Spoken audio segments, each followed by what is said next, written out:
Army chief کی مدت ملازمت سے متعلق بھی انہوں نے بڑا کیٹاگوریکلی بتا دیا، کلیئر کر دیا، وہ جو تھوڑی دیر کے لیے سلمان اکرم راجہ صاحب نے یہ کہہ دیا تھا، پھر واپس جو سٹیٹمنٹ لی کہ یہ ادارے کا اپنا اندرونی معاملہ، انہوں نے کہا نہیں، آرمی چیف کی مدت ملازمت میں توسیع فوج کا اندرونی معاملہ تب ہوتا اگر آرمی چیف نیوٹرل ہوتا، لیکن ہمارا موجودہ آرمی چیف اس ناجائز حکومت کو تحفظ فراہم کر رہا ہے۔ انہوں نے کہا ہمارا آرمی چیف نیوٹرل نہیں ہے، وہ اس ناجائز حکومت کو تحفظ فراہم کریں گے، یعنی موجودہ حکومت کے پیچھے آرمی چیف ہیں یا موجودہ اسٹیبلشمنٹ ہے جس کی بنا پر یہ ناجائز حکومت کھڑی ہوئی ہے۔ جی حکومت کے مینڈیٹ پر مارے گئے ڈاکے کے تحفظ کے لیے آرمی چیف کی مدت ملازمت میں توسیع کی گئی ہے، یعنی حکومت کو پتہ ہم ختم ہو جائیں گے اگر موجودہ آرمی چیف سب چلے گئے، اس لیے ان کی مدت ملازمت میں توسیع کی گئی ہے کہ کم از کم 2027 اور اس کے بعد ایکسٹینشن والا فارمولہ استعمال کر کے اپنے سسٹم کے ساتھ جب تک ہمیں نیا آرمی چیف بھی اس وقت تک ان کے سامنے ہی رہا جائے تو سب سے زیادہ بہتر ہے۔ تو انہوں نے کہا اپنے اس تحفظ کے لیے انہوں نے یہ سب کام کیا۔ اچھا، انہوں نے کہا میں اپنی پوری قوم اور ساری پارٹی قیادت کو پیغام دیتا ہوں، بہت غور سے سنیے گا، ساری پارٹی قیادت کو یہ پیغام دیتا ہوں کہ احتجاجی تحریک کی تیاری کریں، اور اب جو احتجاجی تحریک ہوگی پی ٹی آئی کی جوائنٹ لیڈرشپ اس کی قیادت کرے گی، اور اگر جو ٹکٹ ہولڈر یا عہدیدار احتجاج میں شرکت نہیں کرے گا اس کی پارٹی میں کوئی جگہ نہیں، اور نہ ہی اس کو اگلے الیکشن میں کسی قسم کا ٹکٹ دیا جائے گا۔ سر میں نے کہا تھا نا خان صاحب ذہن سازی کر رہے ہیں اور اس کا فیصلہ 9 تاریخ کو باقاعدہ طور پر علی امین گنڈا پور صاحب اس جگہ پر کریں گے جو عمران خان صاحب سے ہدایت انہوں نے لی ہے، کیونکہ وہ جو ٹوٹا ہوا دل گرفتہ جو کارکن ہے اس کو اکٹھا کرنا بہت ضروری ہے۔ یہ نیکسٹ سٹیج کا پاکستان کے عوام اور ووٹر اور سپورٹر جو پی ٹی آئی کا اس کا امتحان ہے، ادروائز پہلا امتحان اس نے بڑی ثابت قدمی سے 8 فروری کو پاس کر دیا تھا، تو وہ ان کی اس چیز کو کمزور نہ سمجھے، وہ سب انہوں نے کیا ہے، مگر کچھ ایسی کوئی شک نہیں ہے کہ باہر والی قیادت سے کچھ ایسی بے وقوفیاں ہوئی ہیں جس کی بنا پر عمران خان صاحب خود اب بیچ میں آئے ہیں، اور ایک آپ سب کو حقیقی آزادی کے لیے قربانی دینا پڑے گی، ڈنڈے کے زور پر حکومت نہیں چلائی جا سکتی، یہ عوام سے کہہ رہے ہیں، آپ سب کو حقیقی آزادی کو قربانی دینا پڑے گی،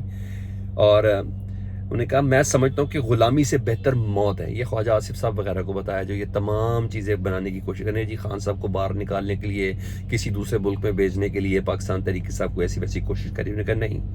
میں غلامی سے بہتر موت کو سمجھتا ہوں، یہ مجھے ملٹری کورٹس میں بھی لے جائیں میں تیار ہوں، مگر ان کی غلامی قبول نہیں کروں گا۔ تو خان صاحب نے ایکسٹریم جو بارڈر ہے وہ ٹچ کر کے بتا دیا آج، بالکل اپنے وکلا سے بھی اور صحافیوں سے بات کرتے بھی۔ انہوں نے کہا میری 2 غلطیاں، انہوں نے کہا میری 2 غلطیاں جو میں تسلیم کرتا ہوں، سب سے پہلے جنرل باجوہ کی ملازمت میں توسیع میری سب سے بڑی غلطی تھی جو مجھے نہیں کرنی چاہیے تھی، یہ انہوں نے تسلیم کیا، انہوں نے کہا مجھے یہ توسیع نہیں کرنی چاہیے تھی، میری بڑی غلطی ہے، اور میری دوسری بڑی غلطی یہ ہے کہ مجھے 2018 میں کمزور اتحادی حکومت لینے کی بجائے مجھے دوبارہ انتخابات کرانے چاہیے تھے، میں نے کمزور اتحادیوں کا تو بلیک میل ہوا، پھر یہی ہوا اچھے سے فروخت ہوئے، چاہے ایم کیو ایم کے اتحادی ہوں، چاہے باپ پارٹی کے اتحادی ہوں، چاہے اپنی جماعت کے بھی کچھ لوگ ہوں، وہ تمام اس وجہ سے ہوئے، مجھے کمزور مینڈیٹ کی بجائے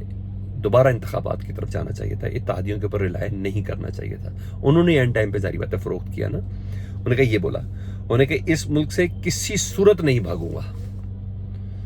خواجہ صاحب سن لیں، رانا ثناء اللہ صاحب سن لیں، احسن اقبال صاحب آپ سن لیں، وزیر اطلاعات عطا طارق صاحب آپ بھی سن لیں، میں اس ملک سے کسی صورت نہیں بھاگوں گا، میرا نام مستقل ای سی ایل میں ڈالیں،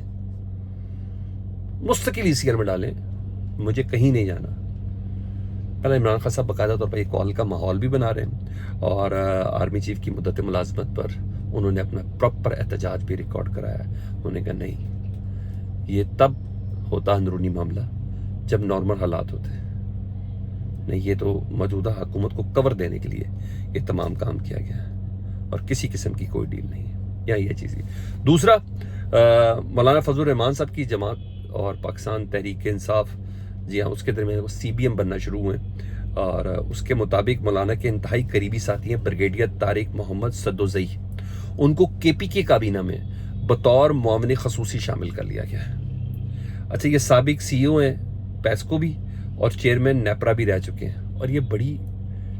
بہت بڑی خبر ہے, یہ بڑی پیش رفت ہے کہ مولانا فضل الرحمان کے ساتھی کو کابینہ میں ایز اے مشیر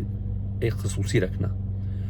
تو یہ دس از کال CBM, کانفرنس بلڈنگ میئرس, یہ اڈاپٹ ہو رہے ہیں, کیونکہ آنے والے دنوں میں احتجاج میں سب کا ایک پلیٹ فارم پر ہونا بہت زیادہ ضروری ہے. بہرحال دیکھیں یہ کون سی شکل اختیار کرتا ہے, لیکن بہرحال یہ خبر اپنی جگہ پہ ہے. ہاں, ادھر عمران خان صاحب اور بشرا بی بی صاحبہ کی جو ٹرائل کورٹ نے ہولڈ کیا ہوا تھا, اس کے حوالے سے اسلام آباد ہائی کورٹ نے ہدایت کر دی ہے جی کہ آپ فوراً سے پہلے فیصلہ دے دیں, تاکہ ٹرائل کورٹ فیصلہ دے. اس سے جو بھی فیصلہ دینا وہ تو مجھے اور آپ کو پتہ ہی ہے, عمران خان صاحب اور بشرا بی بی کے حق میں تو نہیں دیں گے, لیکن جب وہاں سے فیصلہ آئے گا تو پھر وہ فیصلہ پراپر وے میں اسلام آباد ہائی کورٹ میں چیلنج ہو سکتا ہے. تو یہ ضروری تھا یہاں یہ چیزیں. اور 2 خبریں اور میں آپ کو جلدی سے بتا دوں جی. آپ کو یہ تو پتہ سپریم کورٹ فتح کر لیا موجودہ حکومت اور اس کے سسٹم نے, باقی عمران خان صاحب نے بھی تفصیل سے بتا دیا, لیکن یہاں کچھ اور فتح کرنا باقی ہے, اور وہ ہے اسلام آباد ہائی کورٹ. اور اسلام آباد ہائی کورٹ اس لیے کہ وہ بھی بہت مسائل پیدا کرتا ہے نا, اور جہاں سے خرابی کا آغاز ہوتا ہے حکومت کے لیے. 6 ججز بھی یہیں سے پیدا ہوتے ہیں جو خط لکھتے ہیں, اور وہ گلے کی ہڈی ہے. ملاقات کی عمران خان صاحب کو اجازت یہاں سے ملتی ہے, اور کچھ لوگوں کو ضمانتیں ملتی ہیں, اور MPO کے تحت گرفتاری کو ناجائز اور غیر قانونی قرار دیا جاتا ہے. دفعہ 144 ختم کی جاتی ہے, جلسوں کی اجازت دی جاتی ہے. تو اسلام آباد ہائی کورٹ پوری گلے کی ہڈی ہے, اب اس کو بھی فتح کرنا ہے. اور اس کو فتح کرنے کے لیے یہ خبریں ہیں جی, اس کو فکس کرنے کے لیے کہ وہاں بھی جو آئینی بینچ بنے گا نا, اس کی سروائیو کریں گے چیف جسٹس اسلام آباد ہائی کورٹ جسٹس عامر فاروق صاحب. مطلب باقی آپ خود سمجھ جائیں. سپریم کورٹ کا چیف جسٹس نہیں بن سکتا, اسلام آباد ہائی کورٹ کا چیف جسٹس بنتا ہے, کیونکہ وہ اپنی مرضی کا ہے. سپریم کورٹ کے آئینی بینچ میں جو اپنی مرضی کا تھا وہ اس کو بنا دیا,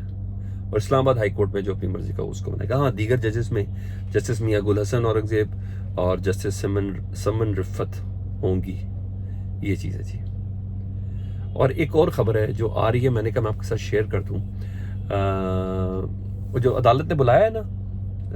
ATC کے ججز کو کارکردگی رپورٹ کے ساتھ, جسٹس شہزاد ملک ہیں چیف جسٹس, جو لاہور ہائی کورٹ کے تھے اور اب سپریم کورٹ میں جسٹس ہیں, جسٹس شہزاد ملک صاحب. ان کو ان کا مانیٹرنگ جج مقرر کیے جانے کا امکان ہے. سر یہ پہلے سادہ مان نہیں تھا, یاد ہے سرگودا کے ATC جج نے کیا کیا تھا, انہی کو خط لکھ کے بتایا تھا کہ حساس ادارے مداخلت کر رہے ہیں,